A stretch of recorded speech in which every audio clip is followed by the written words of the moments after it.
Hello, thank you so much for joining me. Wonderful. Okay, so what I'm going to do today is briefly sketch out for you the way that economists think about decisions that involve risk or uncertainty. So up until now, everything that we've done in this class has assumed that people know the consequences of the decisions they're making. If you're a consumer and you decide how many pupusas to buy, how much housing to buy, you know that if you spend a certain amount of money, you'll get a certain number of pupusas, you'll get a certain amount of housing, you know how much you'll like those things.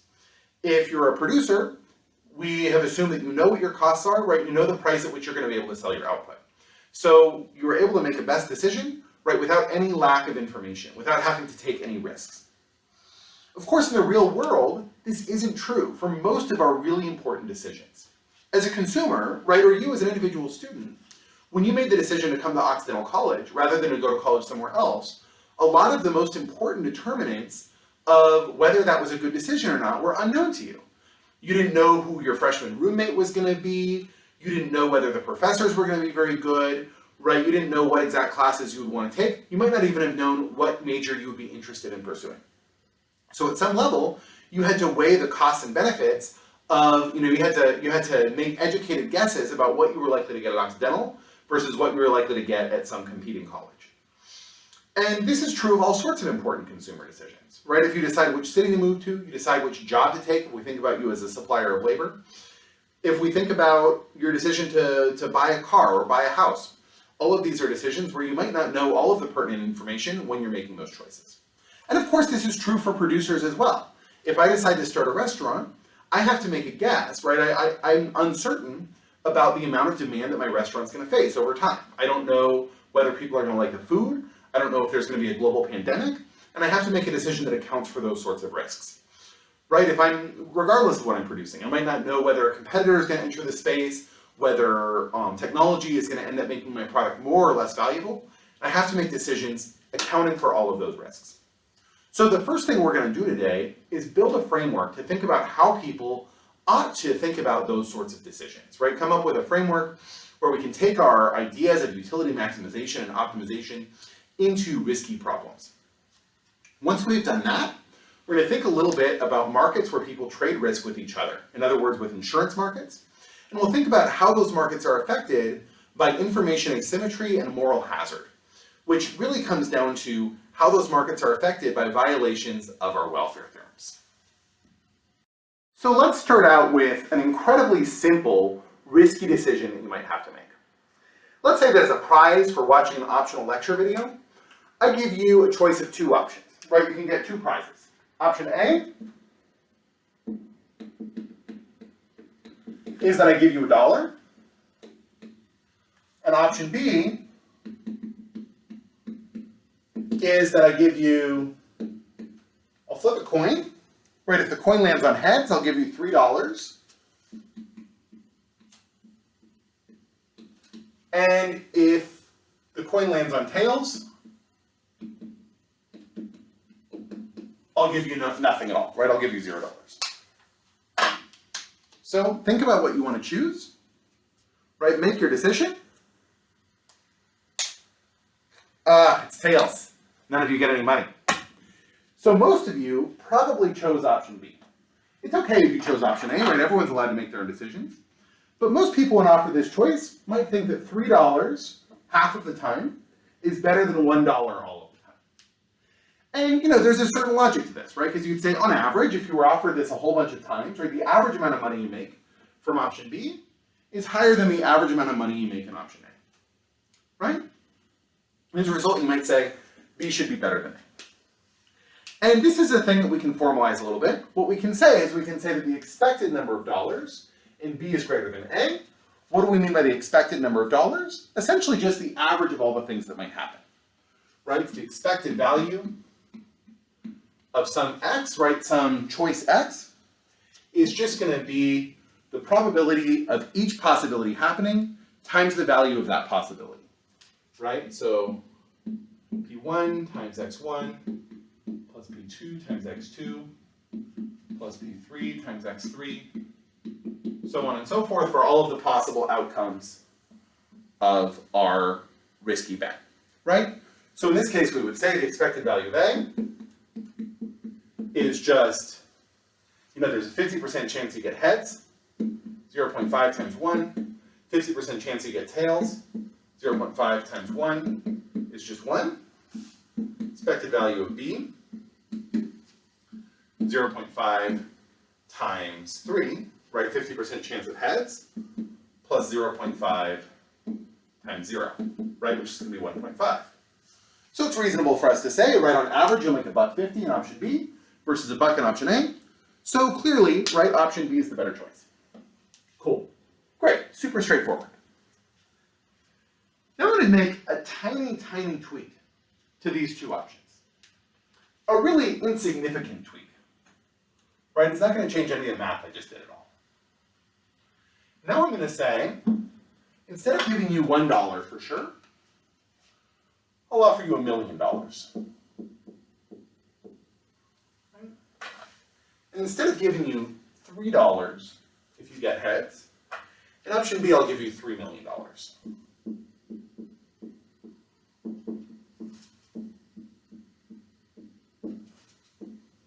But still nothing if you get tails. Right, so the relative expectations haven't changed at all, right? Expectation of A is still going to be 1 million. Expectation of B is going to be 0.5 times 3 million plus 0.5 times 0 is going to be 1.5 million. So clearly, right, everyone's going to still choose option B. Right? Who cares that you might miss out on $1 million for sure? Right? Everyone feels comfortable with this, right? So personally, I do not feel comfortable picking option B in this case. I would totally pick option B when we're talking about $1 versus $3. If we're talking about $1 million versus $3 million, even after seeing this calculation, I am definitely taking $1 million for sure. Right? So why is that? Why might I do that? Why might I not be willing to risk my $1 million? Well, for me personally, what it really boils down to is $1 million would completely change my life. Right? $1 million, I could buy a house in Highland Park or Eagle Rock. I could take a bunch of leftover money from buying the house, right? Put it into my retirement accounts and really not be stressed out about money ever again in my entire life. Right? I would lead a great life, be able to do whatever I wanted. $1 million would really change a lot for me. Right? $3 million is obviously better, but it's not 3 times better for me than $1 million. Right? It's not so much better than $1 million that I'd be willing to take a 50% chance of getting nothing in order to make 3 million over 1 million. Some of you might be jumping at the chance to take option B here, but my guess is that a few more of you are on my side here, right, of switching from B to A once we raise the stakes a little bit. And even some of you who are willing to risk 1 million for 3 million, maybe if we turn this into $1 billion versus $3 billion, you start to feel like, you know what, I'll just take the billion, right, and not risk anything. So what this means is that this analysis we've done here, right, where we've talked about the average amount of money that you're going to earn, isn't quite adequate to describe people's choices. And the reason it's not adequate to describe people's choices is because when I'm making a decision like this, I'm not just thinking about how much money I expect to make. I'm really thinking about something like how happy that money makes me. Right? In other words, $3 million isn't 3 times as good for me as $1 million.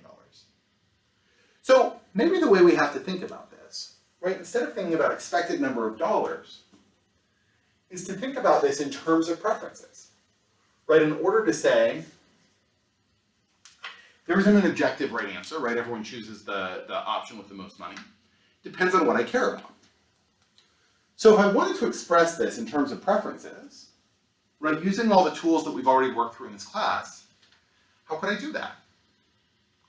Well, one way would be to say we really have 2 goods here.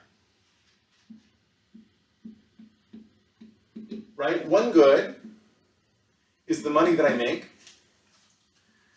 if the coin lands on heads. The other is the money that I make if the coin lands on tails. Right? So I'd have some utility function in terms of money on heads and money on tails. Right? Well, what would that utility function look like? If I don't really care, right, about whether the coin landed on heads or tails, I just care about the amount of money, it might look something like, right, some function of xh plus some function of xt.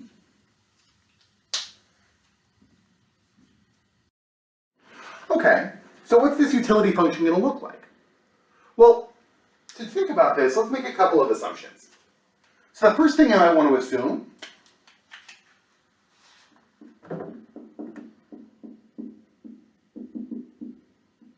is that I only care about what actually happens.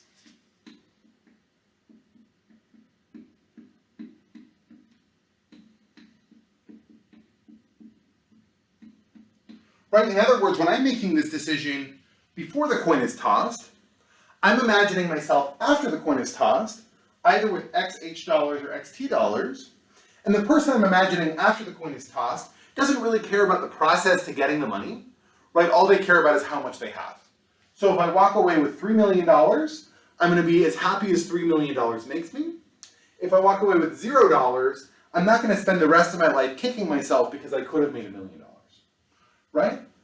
So in that case, right, if we only care about what actually happens, then we can say that I only care about xh to the extent that xh is likely to be what I get, right? So I'll say that I've got some probability of getting a heads, some probability of getting a tails.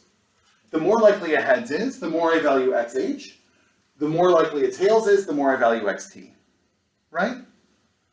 I'm also going to assume, right, implicitly in doing this too, I'm also going to assume that I know the probabilities,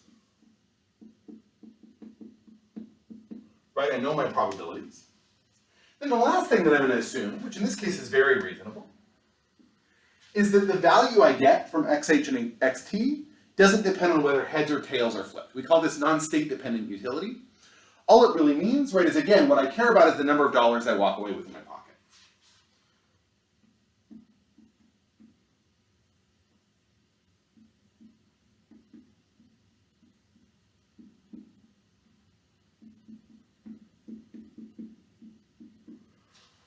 Right? In that case, I'm going to say what I'm going to weight with a probability pH is the utility I get from xh dollars. Right? In other words, how happy I am with $1 million, or how happy I am with $3 million, depending on which bet I pick. Right? And what I'm going to weight with probability PT is going to be how happy I am with xt dollars. Essentially what I'm saying here, right, is that my utility over xh and xt is just going to be my expectation of some function little u of x, right, where little u of x tells me how happy I am with different numbers of dollars. Right, one thing that's important to point out here, right, this thing is my utility function. These little u's are going to be what we'll call cardinal functions, right? In other words, the actual shape of this thing is going to matter. The numbers are going to matter relative to each other. Cool. Okay. So this is how I'm going to try to choose my bet, where I'm going to say which thing, not which choice is going to increase the number of dollars, result in the highest number of dollars in my pocket on average, but rather which choice is going to result in the highest happiness on average. And the only thing we've got left to think about here is what this little u function should look like, right? What is my utility value of money? So for me, right, what I said when I thought about this is essentially that my first $1 million would be more valuable to me than my next $1 million, right? Probably my first dollar is more valuable to me than my 1,000th dollar, which is more valuable to me than my 2,000th dollar. But also, of course, that for me personally, more money is always going to be better, right? I'm never going to say, oh, you know what, I prefer not, you know, please keep, right? I'm always happy to take a little bit more money. So I want a little u function here that is increasing when I increase the amount of money, right? So du dx should be greater than 0. But the marginal value of money should be decreasing as I increase the amount of money. Right? In other words, the second derivative should be less than 0. So we've worked with a lot of functions that look like this, right? What's one example? Let's say that I said u of x, u of x is something like ln of x, right? In that case, I would say du dx, the marginal value of money, would be 1 over x, and d squared u dx, right, the derivative of the derivative, would be negative 1 over x squared. Right? Exactly what we want. Likewise, I could say, right, I could have a u of x like x to the 1/2, right? The u dx would be 1 over 2x to the 1/2, right? D squared u, d squared x would be negative 1 over 4 x to the 3/2. Great. And what this means is, if I wanted to graph my utility of dollars against my number of dollars, the slope would be getting flatter and flatter and flatter over time. Right? Let's say I had, for example, u of x equals x to the 1/2. Right? This would be what the graph looks like. And what this would mean is exactly what we've talked about. Right, that having $1 million versus 2 versus 3,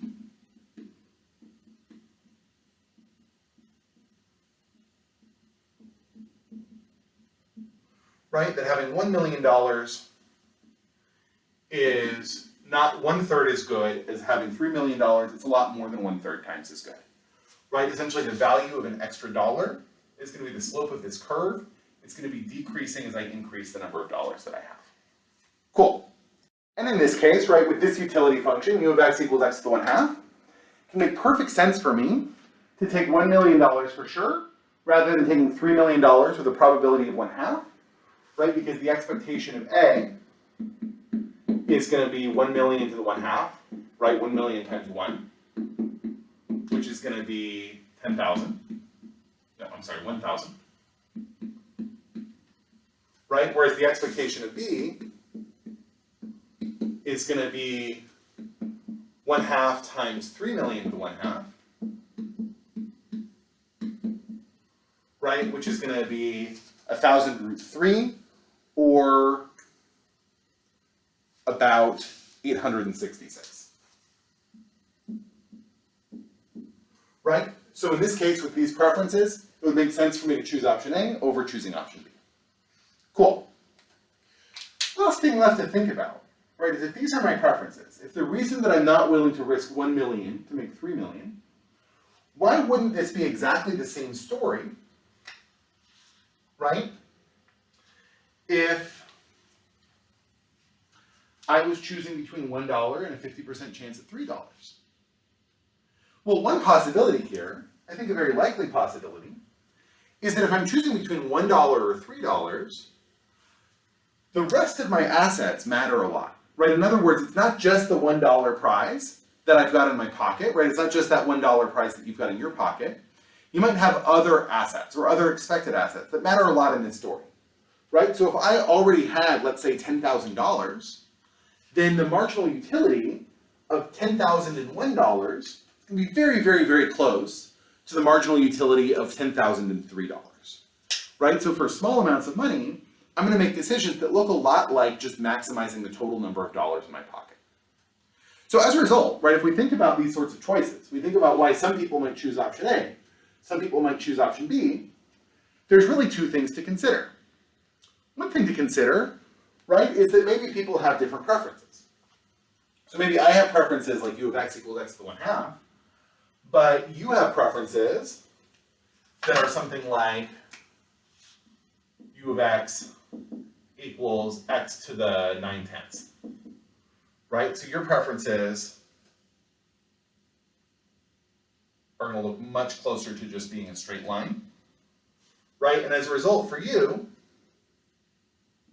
maybe your utility of getting $1,000 is pretty close to 1/3 your utility of getting, $1 million is pretty close to 1/3 of your utility of getting $3 million. Right? So one thing might just be, some people have different attitudes about money than others. Right? If I care a lot about having, a relatively modest life, but don't care that much, right? I really want to protect my ability to have a middle-class existence in LA, but I don't care that much about being super, super rich. I might be less willing to take risks with money than someone who is dreaming of driving a Lamborghini, right, and is willing to take the risk of ending up very low income. But the other reason, right, that matters a lot, and this is what we saw with the $1 versus $3 thing, the other reason that matters a lot is that people start out with different amounts of money, right? So if you're Jeff Bezos or Bill Gates or Mark Zuckerberg, choosing between 1 million and a 50% chance of 3 million is probably a lot like you or I choosing between $1 and a 50% chance of $3, right? Likewise, if you're Bank of America, right, you might be willing to treat the decision to risk $1 million for the chance to make $3 million as being essentially just about maximizing the total number of dollars, because all of that is a drop in the bucket in terms of your total assets. So what we're going to talk about next video is how that, right, the relationship between a relatively deep-pocketed person and someone who is more affected by changes in income can result in markets for sharing risk.